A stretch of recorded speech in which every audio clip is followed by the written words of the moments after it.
You know, we often talk about strata living and all the disputes that can come with it. But what really gives the Strata Management Tribunal its bite? Well, today we're diving into something you might be tempted to do, but really shouldn't. Just ignoring a summons from them. We're going to break down exactly why that's a massive deal, and it all comes down to one crucial piece of law, Regulation 31.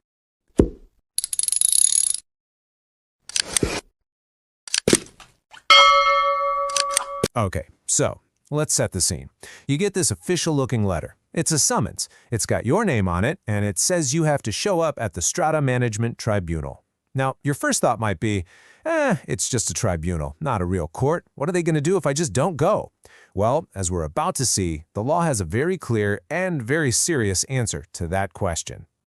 All right, let's get right to the first major consequence. And this is the part that catches a lot of people off guard. Not showing up?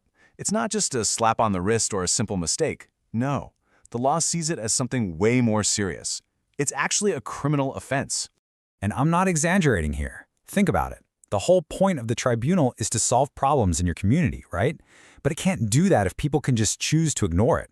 So these rules exist to give the tribunal real power, real authority. That's why ignoring a summons isn't just rude, it's seen as a direct challenge to the law itself. And this isn't some legal gray area. It's spelled out black and white right in the law. Regulation 31, subregulation 1 is super clear. It says anyone who fails to appear shall be guilty of an offense. Now, in lawyers speak, that word shall is a big deal. It's not might be or could be, it's a command. It means the moment you don't show up, you've already committed the offense. It's automatic. So if it's a criminal offense, you know what comes next, right? Penalties. And these aren't just for show. They're designed to make you think twice. So let's take a look at what you could be facing. Okay, brace yourselves. There are two main penalties on the table here. First, there's a pretty hefty fine. We're talking up to 5,000 ringgit. Ouch. But that's not all. The second one is where it gets really serious. You could face imprisonment, and not just for a weekend, but for a term of up to 3 years. And here's the kicker. You might be thinking, okay, it's either the fine or the jail time. Nope. The law is very clear on this. The penalty can be the fine, the imprisonment, or both. That's right. A court can decide to hit you with the 5,000 ringgit fine and send you to jail. That just shows you how seriously they take this. So a criminal charge, a big fine, potential jail time. You'd think that's where the story ends, right? I mean, how much worse can it get? Well, hold on, because that's not the only weapon in the tribunal's arsenal. There's another layer to this. This brings us to the second consequence, escalation. If the tribunal feels it needs more muscle, it doesn't have to handle this alone. It can actually take the whole issue up the ladder to a higher court. It's like calling for backup from the big leagues. And this power comes straight from sub-regulation 2. This is where a really heavy legal term comes into play, contempt of court. Now, the tribunal can't charge you with contempt directly, but what it can do is go to a proper court of law and say, hey, we need you to charge this person with contempt on our behalf. It's a pretty powerful move.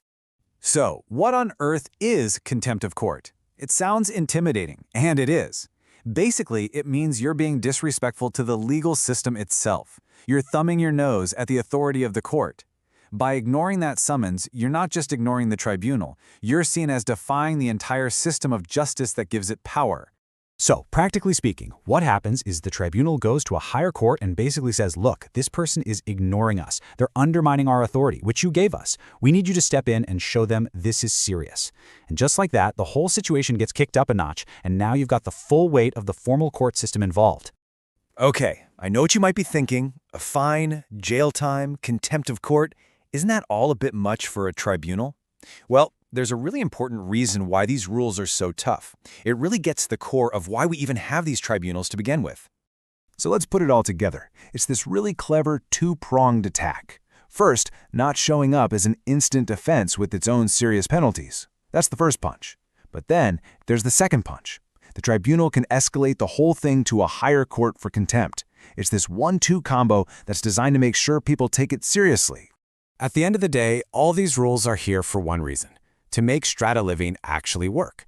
I mean, the tribunal is there to solve the problems we all face: leaky ceilings, maintenance fees that aren't paid, you name it. But it's totally useless if it can't get people to the table. Without these serious consequences, the tribunal would be all bark and no bite. The whole system for keeping peace in our communities would just crumble. So there you have it. The law gives the tribunal some pretty sharp teeth to make sure it's not ignored. And that leaves us with a really big question, especially for anyone living in a condo or a gated community. Do you think these powers get the balance right? Are they absolutely essential for keeping order? Or is there a risk they could go too far? It's something worth thinking about, for sure.